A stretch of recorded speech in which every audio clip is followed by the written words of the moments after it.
दोस्तों जरा इस डैम को गौर से देखिए, कुछ नोटिस किया?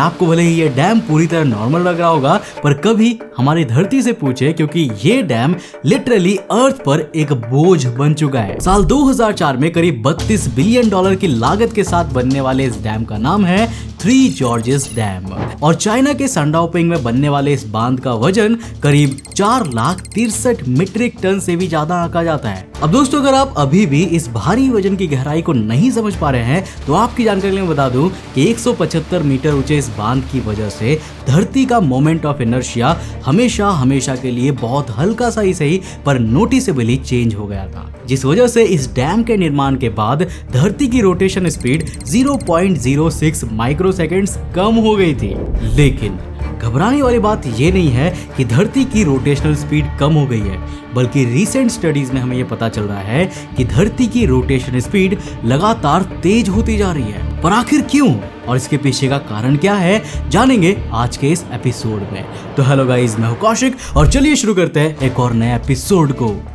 अब दोस्तों आप भले ही एक दिन को 24 घंटे के हिसाब से देखते हो, पर असल में हमारे दिन साइंस और कंप्यूटर की भाषा में 24 घंटे का नहीं बल्कि 86,400 सेकेंड्स के होते हैं। ऑल्दो ये दोनों ही पैरामीटर्स एक दूसरे के इक्विवेलेंट ही माने जाएंगे, बट पॉइंट ये है कि सेकेंड्स में हमें डेटा को अरेंज करने का सबसे सिंपलेस्ट आउटपुट मिल जाता है, और इसी वजह से 86,400 सेकेंड्स की टेम्पलेट को ही साइंस और कंप्यूटर साइंस में सबसे रिलायबल माना जाता है, या यूं कहें कि माना जाता था, क्योंकि आज के समय में धरती की रोटेशन स्पीड किसी गिरगिट से कम नहीं है, जो कभी बहुत तेज तो कभी बहुत धीमी हो जाती है। अब ऐसा क्यों हो रहा है ये तो किसी को भी नहीं पता, पर एक अंदाजा लगाने के लिए हमें पहले ये समझना होगा कि आखिर धरती की रोटेशन स्पीड कौन कौन सी चीजों से अफेक्ट होती है। अब अगर आप किसी से भी ये सवाल पूछेंगे तो एज एन आंसर आपको सिर्फ चंद्रमा द्वारा अप्लाई किए जाने वाले फोर्स ही लोगों के जवाब में सुनने को मिलेंगे। पर देखो, एक्सटर्नल फोर्सेस के अलावा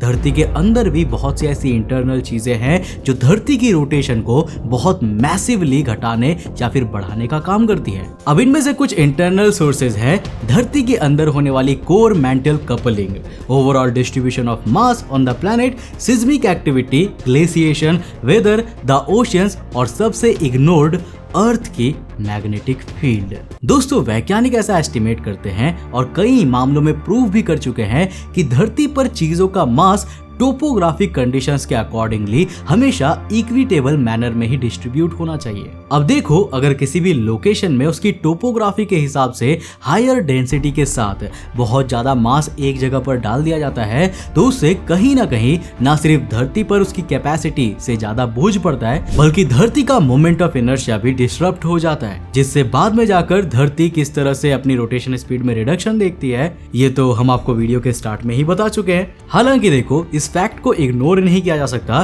कि धरती की रोटेशन स्पीड को घटाने वाला सबसे बड़ा सोर्स हमारा चांद ही है, क्योंकि धीरे धीरे हमारे चांद के दूर जाने की वजह से उसका इफेक्ट धरती पर कम पड़ रहा है, जिस वजह से धरती एक्सटेंसिव फोर्स के अंडर ना रहने के कारण अपनी गति खोती जा रही है। नाउ प्रीसियस फिगर्स के साथ कहें तो हर 100 साल में हमारे दिन की ड्यूरेशन करीब 1.8 मिली सेकेंड्स बढ़ जाती है, और अगर इसी को सही फिगर्स में रखा जाए तो आज से करीब 600 मिलियन साल पहले हमारे दिन सिर्फ और सिर्फ 21 घंटों के ही होते थे। हाँ, ये अलग बात है कि उस वक्त तो डायनासोर भी नहीं एग्जिस्ट किया करते थे, बट फैक्ट इज फैक्ट। अब दोस्तों इस लॉजिक के हिसाब से देखा जाए तो हमारे दिन की ड्यूरेशन बढ़ती रहनी चाहिए, पर साल 1970s के वक्त यही चीजें वैज्ञानिकों के लिए एक सरदर्द बन गई थी। वैज्ञानिक देख रहे थे कि अज्ञात परिस्थितियों की वजह से कोऑर्डिनेट यूनिवर्सल टाइम और इंटरनेशनल एटॉमिक टाइम के बीच का फासला बढ़ता ही जा रहा था। अब कोऑर्डिनेटेड यूनिवर्सल टाइम जहां धरती पर लोगों द्वारा इस्तेमाल किया जाने वाला समय इंडिकेट करता है,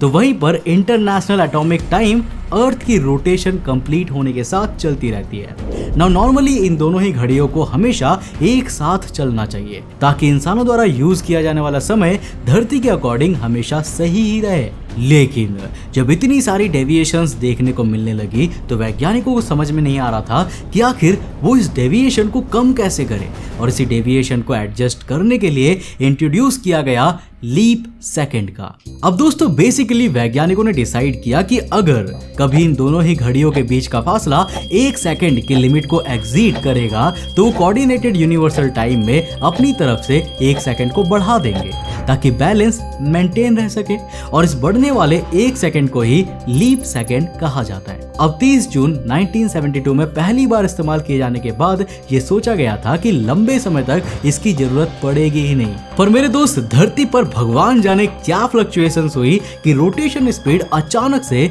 दिन ब दिन बहुत मैसिवली घटने लगी, और जहां पहले दशकों तक दूसरा लीप सेकंड ऐड करने की जरूरत ही नहीं पड़ने वाली थी, वहां आज साल 2023 तक 27 लीप सेकंड्स ऐड किए जा चुके हैं, जो बताता है कि धरती कितना तेजी से बदल रहा है। अब खैर जैसे तैसे देरी एक्सपेक्ट करते हुए वैज्ञानिकों ने इसका हल तो निकाल लिया था, पर साल 2020 में कहानी ने एक नया ट्विस्ट दिया। अब साल 2020 में यह पता चला कि धरती की रोटेशन स्पीड कम होने की बजाय उल्टा और बढ़ रही है, और वो भी कुछ इस तरह से कि जून 2020 में 30 में से 28 दिन रिकॉर्डेड हिस्ट्री के शॉर्टेस्ट डेज में से एक थे। अब इतने सारे कॉम्प्लिकेशंस के साथ दिन की ड्यूरेशन की स्थिति कुछ इस तरह की हो गई थी। हम कोई मंदिर का घंटा है कि कोई भी आके बजा जाता है। अब आपके लिए भले ही 1 सेकंड इतना मैटर ना करता हो, पर जहां हर सेकंड करोड़ों की मात्रा में डेटा ट्रांसफर होता है, उस सिचुएशन में 1 सेकंड भी बढ़ना या फिर घटना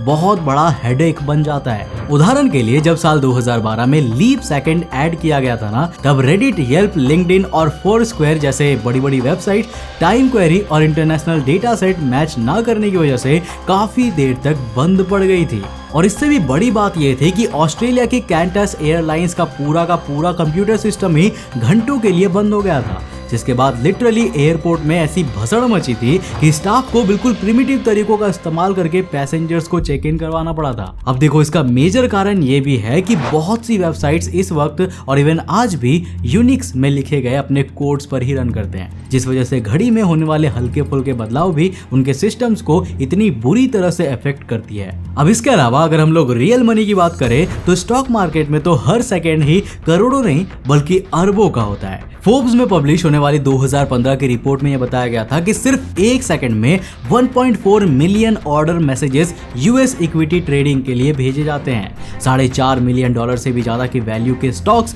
ट्रेड किए जाते हैं। यहां तक कि केवल कोरिया, जापान और ऑस्ट्रेलिया में ही ओपनिंग बेल के बजने के साथ पहले 1 सेकंड में 13.7 बिलियन के स्टॉक्स एक्सचेंज हो जाते हैं। अब ऐसे में देखो, अगर एक भी सेकंड इधर उधर यूटीसी में डिस्प्लेस किया जाए तो स्टॉक ऑर्डर्स कैंसिल तक हो सकते हैं और बिलियंस ऑफ डॉलर्स का ट्रांजैक्शन फेल हो सकता है, जिसमें से हो सकता है कि कुछ ट्रांजैक्शन ट्रेस करनी भी मुश्किल हो जाए, क्योंकि वो पर्टिकुलर ट्रांजैक्शन उस लीप सेकंड में ही की गई होगी। अब दोस्तों, आज सब कुछ इतना डिजिटल हो गया है कि हर एक सेकंड हजारों करोड़ों रुपए इधर उधर होते रहते हैं। ऐसे में आज के समय में साल 1997 के जितना लीप सेकंड को ऐड करना आसान नहीं है, क्योंकि उस वक्त सब कुछ इतना इंटरनेट पर डिपेंड और डिजिटली नहीं हुआ करता था। और देखो, यही कारण है कि जहां साल 1972 से साल 1999 तक ही 22 बार लीप सेकंड्स को ऐड किया गया था, तो वहीं साल 1999 के बाद से अभी तक सिर्फ 5 बार ही ऐसे इंक्रीमेंट किए गए हैं। और देखो, ये कहीं ना कहीं ग्लोबल दबाव भी है,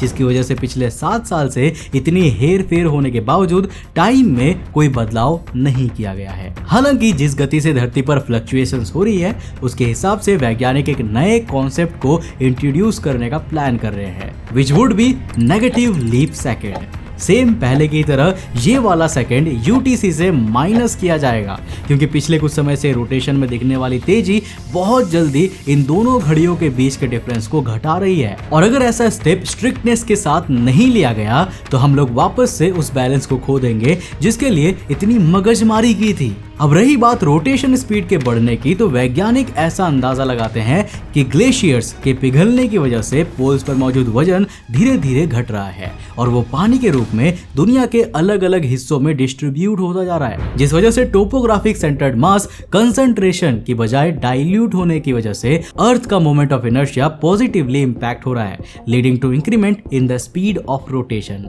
हालांकि आपके हिसाब से धरती पर होने वाली इस रोटेशनल स्पीड फ्लक्चुएशन के पीछे का कारण क्या हो सकता है। अपनी राय मुझे नीचे कमेंट करके जरूर बताना। दोस्तों मुझे उम्मीद है कि आज के वीडियो से आपने काफी कुछ नया सीखा होगा। अगर सीखा तो इस वीडियो को लाइक करके जाना। मैं मिलता हूँ आपको नेक्स्ट एपिसोड के साथ, तब तक के लिए बाय, जय हिंद।